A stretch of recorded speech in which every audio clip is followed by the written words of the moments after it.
CPM-നെ പരിഹസിച്ച കഥാകൃത്ത് ടി പത്മനാഭൻ ബംഗാളിൽ പണ്ട് ചുവപ്പ് കൊടി മാത്രമാണ് കണ്ടിരുന്നത്. എന്നാൽ പിന്നെ പോയപ്പോൾ ഒരു കൊടി പോലും കാണാൻ കഴിഞ്ഞില്ല. എന്തുകൊണ്ടാണ് ഇങ്ങനെ സംഭവിച്ചത് എന്ന് ഓർക്കണമെന്ന് ടി പത്മനാഭൻ പറയുന്നു.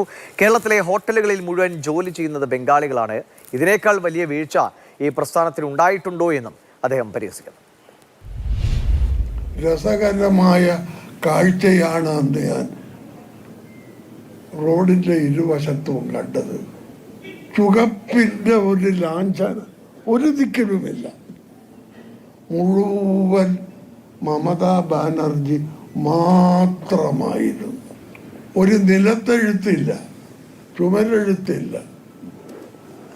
വളരെ വേദനയോടെ എൻ്റെ സുഹൃത്ത്, സഖാവായ സുഹൃത്ത് എന്നോട് പറഞ്ഞു, പപ്പേട്ട നാട്ടിൽ പോയാൽ ഇതാരോടും പറയരുത്. സത്യമാണ്.